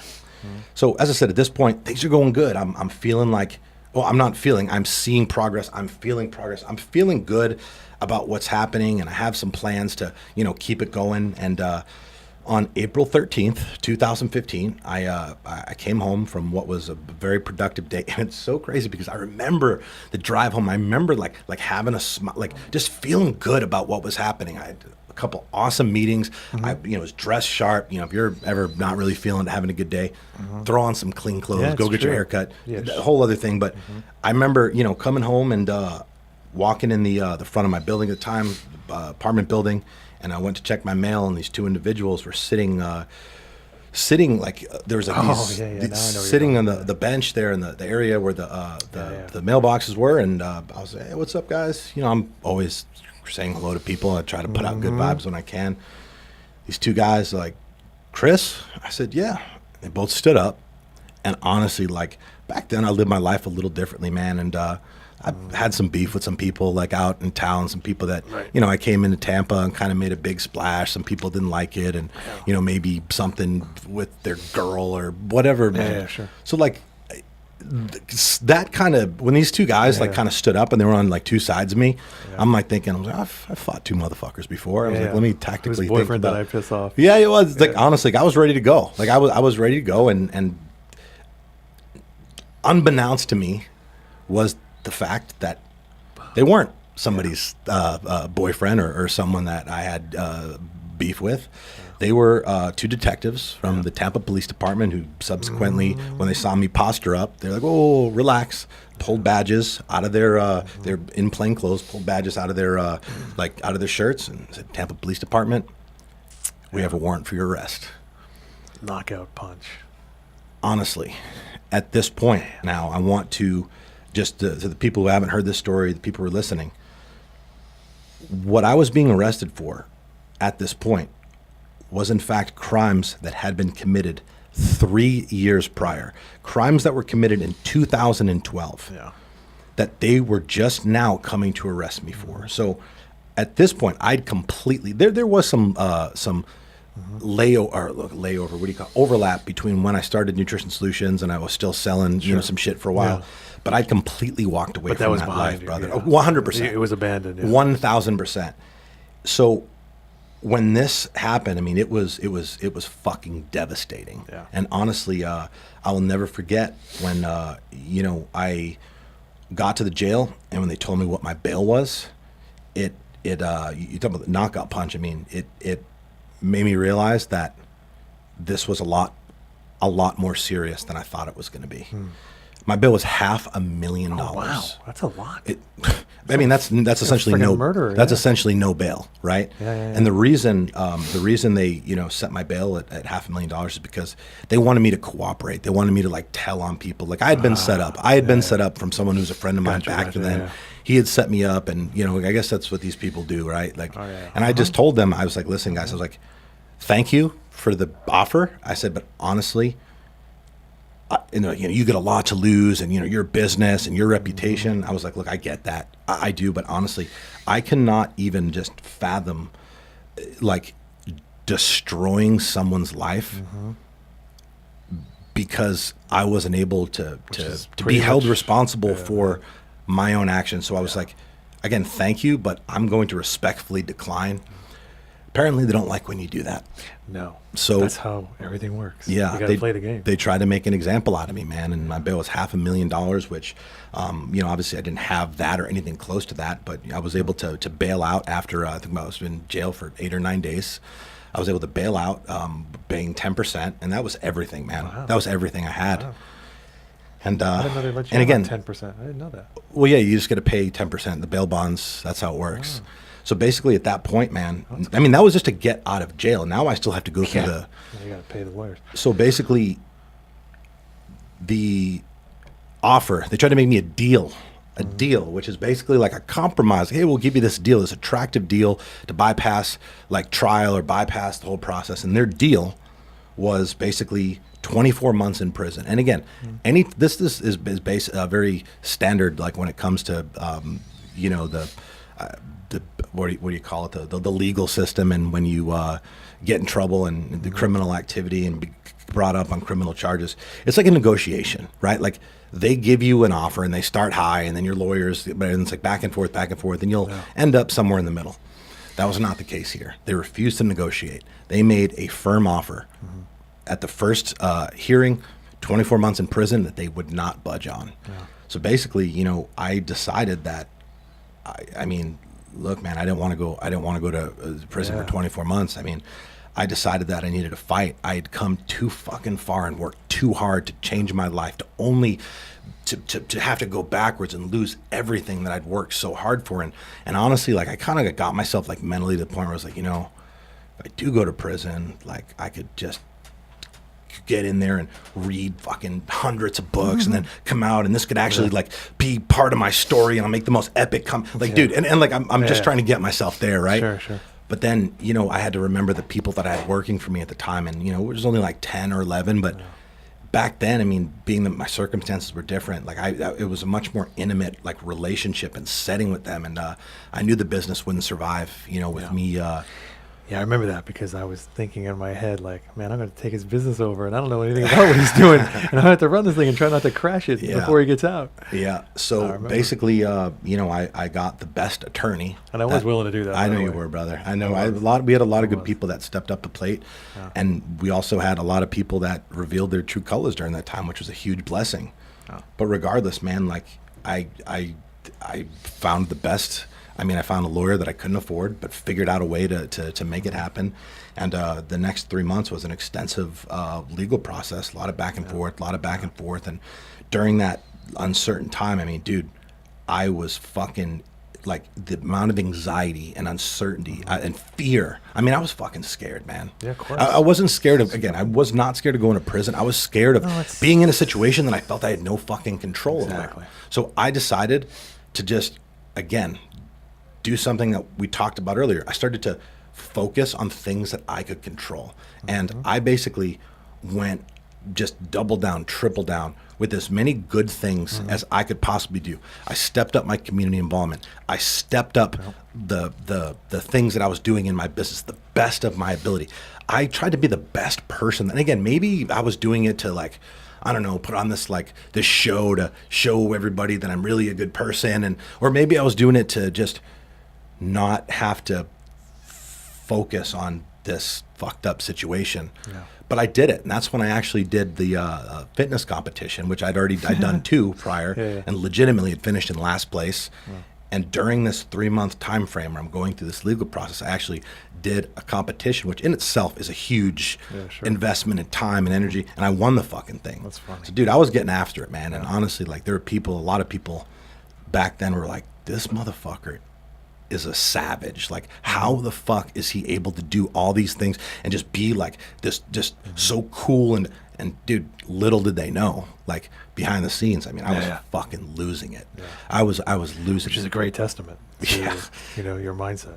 Bro, I was losing it. I mean, every night, like, I would just sit there and I would think about, I mean, again, and this isn't something you should do, and looking back on it, I'm glad it didn't work out like this, but I'd be there, like, laying in my bed, like, thinking about laying in bed, in a jail bed, like, thinking about those nights and thinking about all the things that I currently have in my life that I will not have. And it's just, dude, it was a fucked up feeling. And I remember I got the call that it was time to it was time. They couldn't postpone anything. Everything, all the proceedings had been done, that it was time Go see for the judge sentencing. and see what happens. Yeah.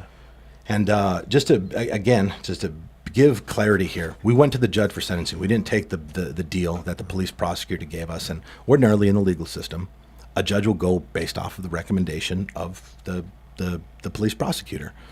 In this situation, if you do not take the deal, they typically give you like a harsher punishment and or penalty than what the deal and offer was. Right, yeah, So because just they to have give to the set a listener, standard. dude, totally. So we went in there, and obviously I'd paid the lawyers a lot of money, and we had done a lot of work to put together impressive mitigation character statements, and from the people in the community and the organizations that we have done work with. Obviously, you and I had done a lot of stuff. Sure. People that I had mentored. I had people that showed up there from the Wounded Warrior Project that I used to do some stuff with, and it was one of those things where basically It was good. It was a good. A lot of people showed up. a lot of people fucking showed up. It was one of those things where Chief we flew in his uniform, and that was, we had to basically was good. do everything in our power to show the judge the type of person I was, and my Well, you are now, freedom. which is against. Well, right. right. Well, I think. I mean, I Yeah. think I'm a little different. I've improved since then. Oh, yeah. What I was at that point. So Yeah, I had to exactly. basically, we had to paint a picture of the person that Yeah, she's I reading was. a chart. You're a drug dealer. Right. Yeah, that's all she knows. Yeah. But she doesn't know all the shit you've been doing since, and No. how you've tried to, change and do things better. And you remember that day, a lot of people showed up. You drove several hours. People flew in from different parts of the country to be there to speak on my behalf and be there to support me. It was an overwhelming feeling walking up to the courtroom that day and seeing all the people in there that were there to just. It was very dramatic. It was as dramatic as any fucking movie you'll watch. It was. Man. I mean, something's gonna happen. In 5 minutes, we're in there, and like, I remember walking in and just thinking, like, there's a very strong possibility that I will not be walking out under my own free will. Yeah. And, that was a lot, and leading up to that point, I had to do everything I possibly could to prepare my life personally and professionally for if that happened, and which so, I can't even describe what the hell that entailed. I think what people have to understand is there was an easy way out. All you got to do is tell on some people. Fuck that. And you're done. Right? No, but I'm saying Yeah. it's easy, right? But you took full responsibility, what we've been saying, right? Yeah. About things. And you were going to take the consequences. And I was prepared to take the consequences, And you did. whatever they were. And even my attorney advised me again. I was like, look, I remember. He's like, look, they got this recording and they got this video and and we could make this. I'm like, look, I just can't see myself going in there and insulting the judge, the system. I'm not going to insult anyone's intelligence, expect them to believe that this wasn't me and this I need to own this. I was this person. I did do these things. And I don't want to sit here and act like the 2 times that I committed crimes, I just happened to be set up for it. I mean, I did this for a lot of years, a lot of fucking years, but my life is different now. And I was like, honestly, it was pretty awesome to watch, honestly. Like just the well, I'm glad it was awesome. The transparency of it, yeah. And knowing what was at stake, and it was pretty interesting. From start to finish, man, I owned it. I mean, like I said, it's easy for me to sit on the sidelines. It's like watching a game. But, you're my friend, and I know what's at stake, and we had done some things here, and, it was a lot. It was crazy. And that day, man, in a Crazy. dramatic, I mean, you remember we were about to start, then, somebody came in, and then the lawyers went out the hallway, then they're running up to the judge. It's like, what the fuck is going on right now? And, before that, the judge starts reading the charges and, the possible punishments and the amount of years. Yeah, I'm just like, do you understand? Do you understand that? Yes. Are you it okay was with unbelievable. Yes. If you were found guilty of this, it could be up to this year's. I'm doing the math. They're telling you you're going to go to jail for a long time. Long prison. You get if you're taking responsibility for this and you're saying I'm guilty. Yeah. You're gonna. You sure you want to do this? Because most people don't want to do that. No. And it was crazy, huh? It was. The prosecutor steps up. I honestly think it was a combination of things. I think the thing that it would have looked really bad press wise for them. I agree with that. I really think it would. I think maybe the thing that why it happened the way it did at the end with the chaos in the courtroom right before they were about to sentence me. I think that they took note of the amount of people that were there for me. Sure. The judges overall, and I think it maybe would have compromised the if you had 3 prosecutor's people that relationship showed up, with. it would have been different. Right. There was a lot of so people basically, in a dramatic turn of events, the judge. They didn't tell me what the hell was going on, right? There's a lot of whispering. It's dude, it was so scary. But if you remember, the judge asked to address me. She asked my attorney if she could address me in the courtroom. Yeah. So I stand up, and I'm just thinking to myself, I'm at my lowest point right now. I'm so weak. I'm so vulnerable. I have so many people that care about me behind me, sharing this moment with me. And it's like, I have to stay strong. I have to keep my head up, and I have to just take whatever she says and just be respectful. And basically, she, if you remember, she basically said that she'd been doing what she'd been doing for a lot of years. She'd been on the bench. She had familiarized herself with my mitigation. She had read everything that had been submitted. She was very familiar with who I was and what I've been doing. And that not only was she impressed, but I should be extremely proud of the things that I'd been able to do with my life. Sure. And when I tell you that was the legitimate opposite of what I was expecting to hear, what anybody would expect to hear in that situation, it was probably one of the most overwhelmingly emotional moments for me in my entire life. Yeah. And she basically said, you should be very proud of yourself, Mr. Cavallini. She said, you've made a lot of changes and you've helped a lot of people. Yeah. And it was, I mean, she was a good judge. She was a good person. I think that was part of the the equation is that I think that was part of the universe's involvement. Yeah, she was a good judge. You could tell she was sincere. Yeah, it was pretty awesome. So basically, man, she said and put out there the fact that in the state of Florida, the primary purpose and objective of incarceration is rehabilitation. And based off of her findings, she felt that I'd already been able to do that on my own. Right. And so what's interesting about that is if you ever really get into law or talk to people, it's not about right or wrong. Mm-mm. It's about winning. Yeah. You know, that's all it is. Yep. Nobody wants to lose, and they're willing to bury evidence that will help somebody from another side. Lie, manipulate. They just do everything they can It's- to it's- win. and it's so fucking true. When you get nailed for something, you're not innocent till proven guilty. You are fucking guilty, and you got to make sure you prove yourselves innocent. Yeah. And you got a whole team of people who are trying to like sabotage that effort because they want to win. They don't care what they do to your life. So that's what made this case actually So I want to encouraging, actually, too, I- to some extent. I want to actually just add to that a little bit because, you know, I think a lot of times, you know, you hear or you would hear like certain dumbass criminals like on TV, like complaining about this and their unfair treatment. It's like, dude, stop breaking the law and you won't have any fucking problems. Yeah. But there is a certain element of truth to not only what you said, but like what some of these people, and I didn't understand that until this situation happened, because when leading up before I got sentenced, I mean, when I was in the courtroom a couple times, I mean, they were saying things that weren't fucking, even things that were exaggerated. They were lies. Yeah. Like straight up lies, and there's no accountability within the legal system to whereas Right. they can say something that's not true and then ultimately have to. Yeah, it's like putting your bail at 500. It's like there's a million things that go into play that crush you to Dude. make you roll. Yeah. Because it's much easier to roll.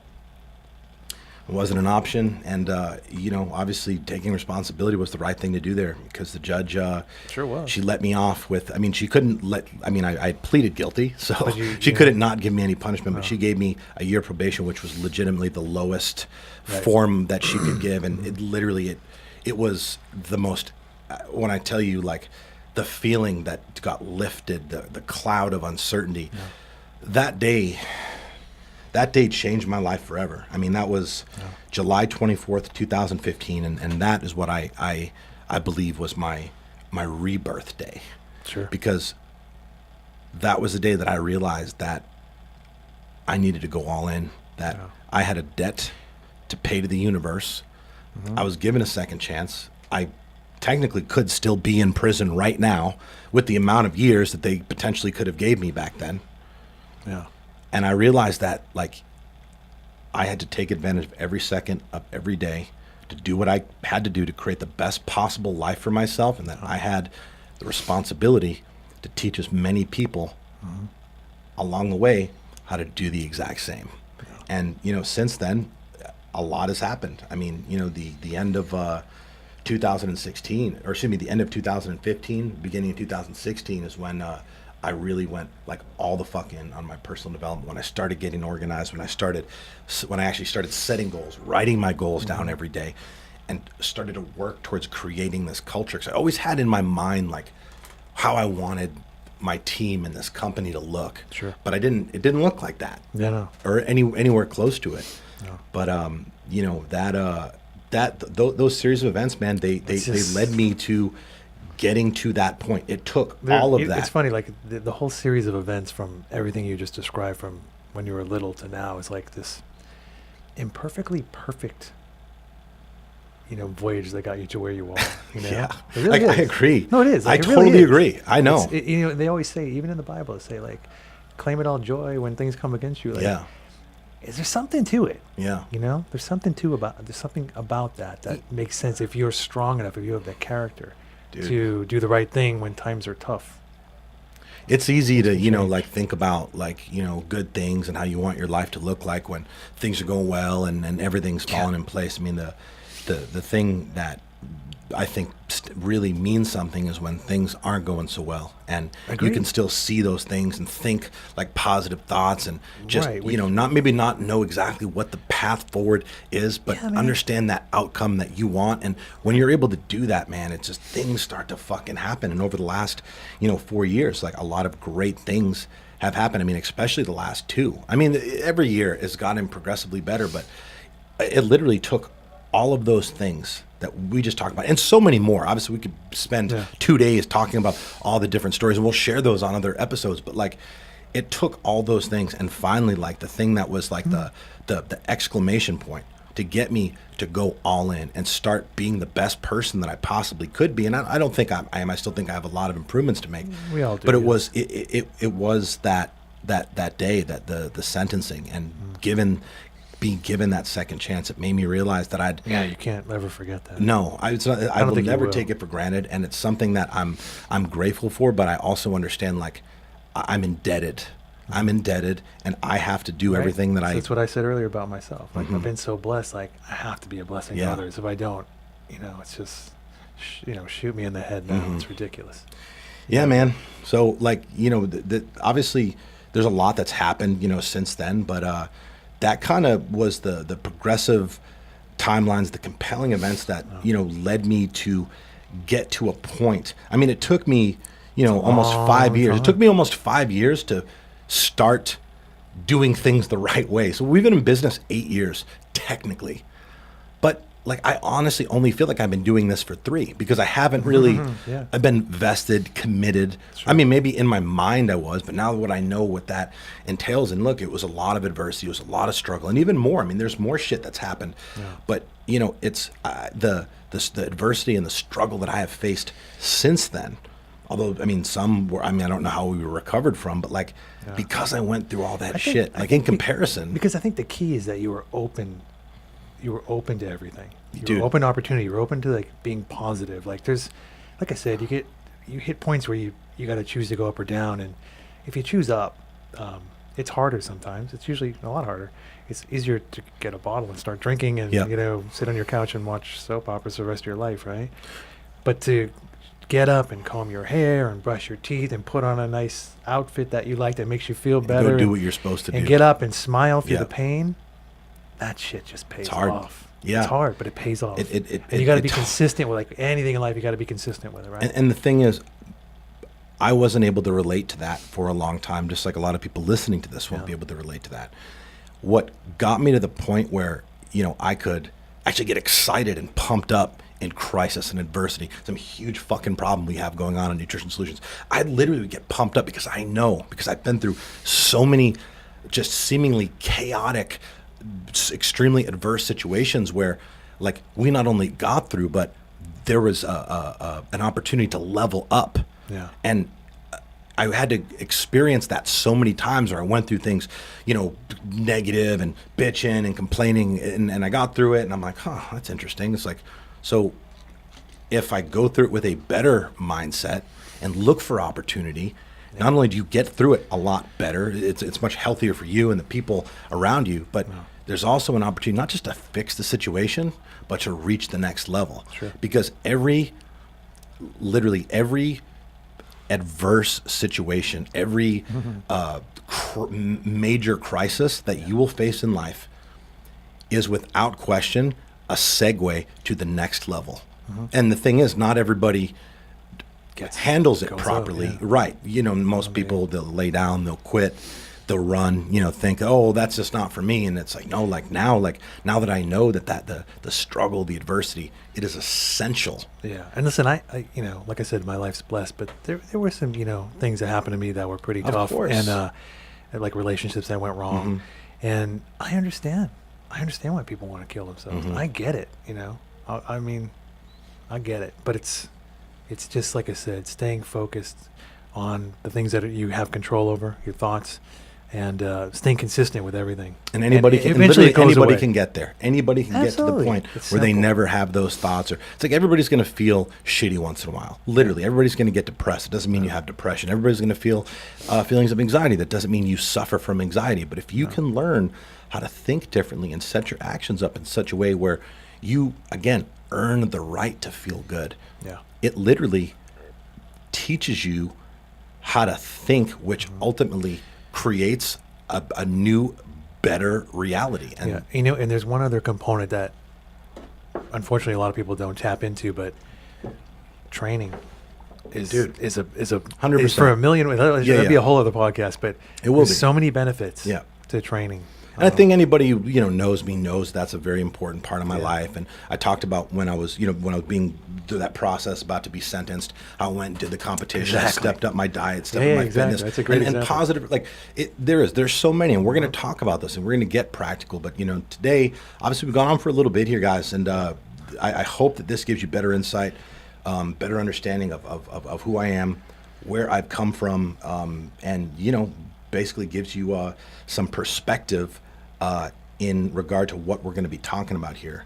Moving forward, the episodes will be probably a little shorter. We'll do a shorter one, every week, where it's basically like a monologue style with just me, and then we're going to do a longer format that we'll try to keep around an hour.